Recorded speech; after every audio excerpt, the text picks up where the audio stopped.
Well, gentlemen, we are in the final. Good. Let's start with that, the positive part. But of course, there are so many things to talk about. So many things.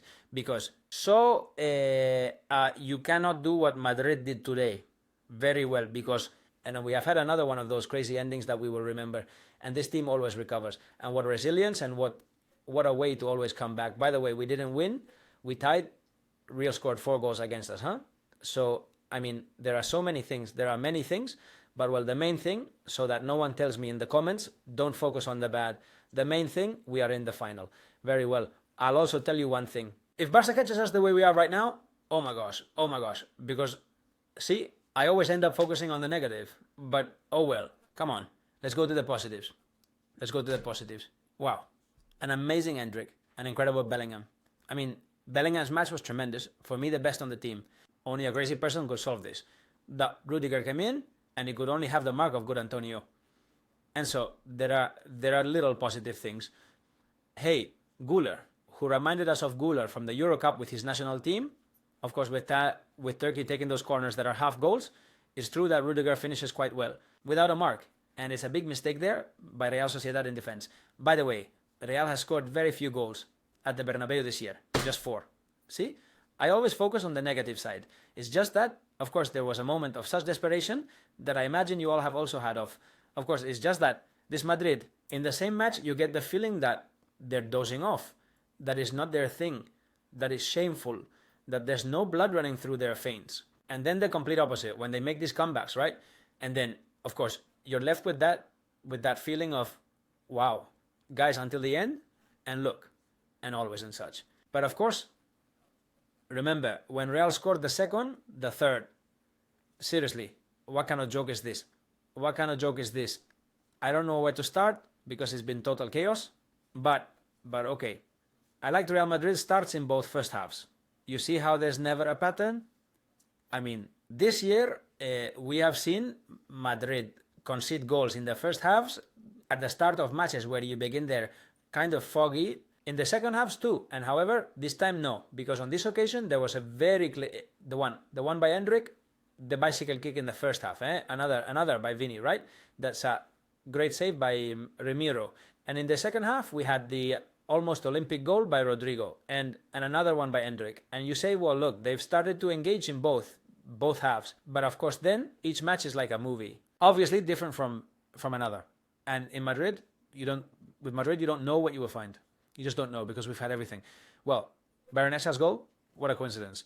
That on the side from Lucas Vázquez, again, of course, in this case, what does he do? It is not as much of a mistake by Lucas Vázquez as the other day when he had to come back. On this occasion, well, it was in that situation, it was the Real Sociedad player who had spread out a lot. What does a fullback do there? Does he go with the Real Sociedad player who is very spread out? And what do you do with the defense? Now, you open it so much. It's a complicated situation there. I wouldn't entirely blame the good Lucas or the bad Lucas. It's that I like Lucas a lot, and it makes me sad, but it's something that can't be tolerated anymore. It is true that Madrid then has a good reaction. The goal from Dendry comes with a wonderful pass from Vinicius. We have to talk about Vinicius. As I talk about the players, I will pause on them because, of course, Vinicius has had moments to kill him. But then he has a bunch of plays that are goal value. The pass to Endrick, the pass to Bellingham, of the goal that gives us life in the last minutes because we were eliminated. But then, well, a bunch of situations where you say, let's see incredible ball losses, but it's the Vini from forever. It's just that it's a Vinicius who, because he gives you so much in attack. I mean, he tries 80 times. In 25 of them, you want to kill him. But in the others, he generates a lot of goal-scoring actions. So, you say, how was Vinicius' match? And you remember him failing a lot and succeeding a lot, and you say, well, maybe that's why. Give me players like those two. I mean, players who can change games for you, even though at some moment, well, you may not even want to see them, but they can change games for you, right? And look, Madrid, I have a few things noted here because, of course, it was all chaos. I'll try to maintain some order. They didn't commit the first foul in the first half until the 43rd minute. And I'll go to what was happening before the game. Before the game, there was a feeling and we saw the changes, the rotations, right? The starting 11. There was a feeling like this was already won. Belly. I was saying here that it was rough. I don't like it at all. And I was saying it in the previous videos. Remember, I don't like it at all. Because it also happened when Real scored another 4 goals on us a few years ago in a cup match. That Isaac, who scored 3 against us. And for them, it's the match of their lives. Reaching a cup final, because it's the competition they can aim for, it's the match of their lives. They had not blood in their eyes. I mean, a hemorrhage in both eyes they had. And you have to know that, well, you don't commit the first foul until minute 43, right? Then, now let's go with Arbeloa. Because this guy asked for an absurd penalty. That's, look, another one of Vini's things. It's not a penalty.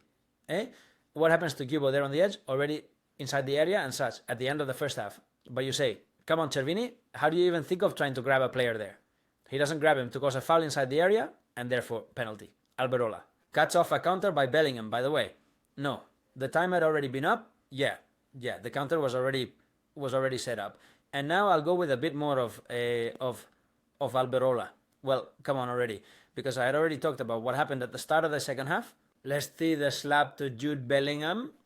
Of course, I was commenting on X, on Twitter, for all those anti-Madrid fans, and especially Barca supporters who say it's always the same. Well, today we had no luck. The penalty for Bellingham, the same didn't happen. A clear foul on Vinicius at the edge of the area, not called either, the same didn't happen. And then, of course, the red card issue. But let's go step by step. The penalty on Bellingham is as absurd a penalty as it gets.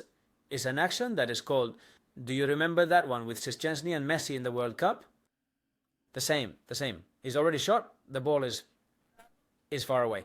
Bellingham, I think, slightly touches the ball, but, well, he's kicking it. I don't know if he completely kicks it. Right now, I don't exactly remember if he fully contacts the ball or not, but hey, that happens. A slap in the face. It's a penalty. It's incredible that the VAR doesn't alert the referee. Maybe the referee, of course, I can kind of understand it, that the referee saw the slap perfectly, and he understands that this type of play isn't a penalty. But let's see if we can agree already. Is it a penalty or not? Why was it a penalty in the World Cup, and why is it not a penalty now, right? Well, there's the first action, because I insist, Kubos was not a penalty in any way. There's no way to support, to justify that. And then all the actions went in favor of Real Sociedad. All of them. Come on. Those who said the other day about Leganés that everything went Real Madrid's way, when there were more gray areas, what do they say now? They're all quiet, of course, because this is really the tone of the season with Real Madrid. And then another thing, which really, really, really upsets me, and it's that the players of Real Madrid did not protest that, did not push the situation until that ball was taken out.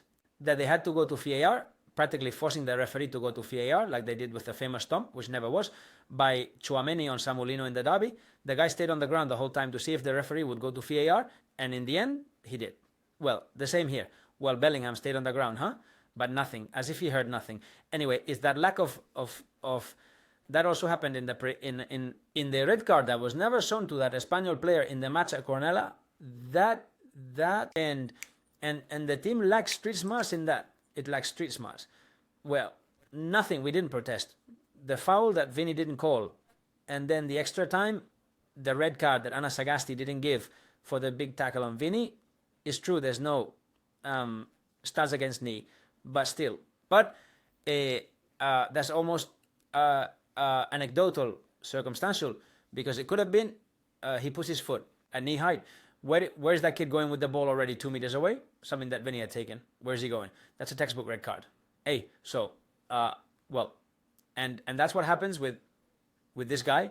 When they assign him to us, we know this referee, that he's going to mess it up for us, and he ends up doing it. Then there was a moment with that 1-1 draw, we were comfortable. We were drawing, but that's what Madrid lacks. That lack, to be redundant, of not finishing the matches. Hey, we are drawing, we are in it, but we need to score more goals to be calm. And that in Madrid, as if saying we don't need it. I was saying 1 goal, and they force us into extra time. And indeed, they started warning us with a great save by Lunin. And then Oyarzabal sends it to the third tier, and then come the 2 own goals by Alava, which ultimately are deflections. I mean, they hit him and go in, so he doesn't score them himself. It coincided also with a moment, the first, with Lunin getting tangled with the ball and kicking it to the corner. Ancelotti starts shouting at Vinicius, according to those who were there on the sidelines, in English, hey, I want to play for my country. That he was going to change him if he didn't come back to defend. It was all chaos in Madrid. And this constant sensation from Real Madrid, the entire season of chaos, I fix it, chaos, I fix it, chaos, I fix it. It makes no sense. This has been telling us for a long time already. The thrashings we've taken against Barca, situations like this can't be tolerated anymore. Ancelotti has to finish this year. Yes, then we have this and this bugle call and this thing about until the end, let's go. Real. But this cannot be endured. It's not normal, especially against Real Sociedad at home. Then comes the other goal from Alava's own goal, and you know, the rallying call, right?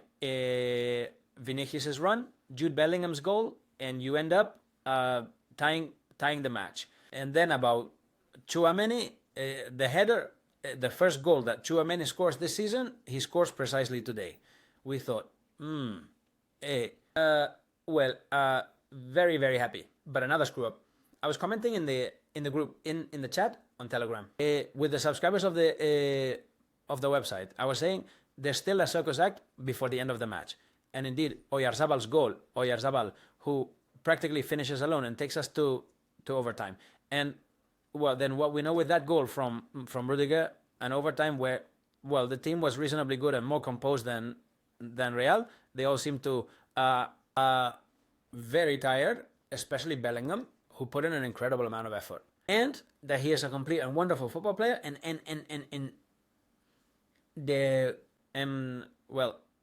from there, several make it through, right? Many, in fact, do. But give me the Englishman for the toughest battles, right? Bellingham played an incredible match. And then, if we speak about individuals, Rodrigo understood the situation from time to time. A very, like the rest of the team, right? Except for Bellingham and not much else. And Rüdiger, who scored the winning goal, and later we will analyze a little more calmly and not so heatedly everything that has happened with Ancelotti's statements from the players, if they have spoken, because we are in another cup final. But right now, if we face a serious team, and Barca is a serious team, as a team, as a club, it's a mess. But as a team, it's like that. They'll ruin the final for us right now. Right now. And if Atleti catches us with the bleeding, they have in the eye too. So we will wait until tomorrow to see who qualifies, which I think will be Barca. Like this video if you liked it. Please subscribe to the channel, comment, share, and leave your thoughts there. We will discuss later all the reactions and the second reading of this match, which makes me happy because we reached the final, but very angry. Because there's no one who can stand it, this thing Madrid does of taking your life away and giving it back to you a moment later. Right? It's always been like this. Yes, but there have been years, there have been much better years than this one. See you in the next one. Bye.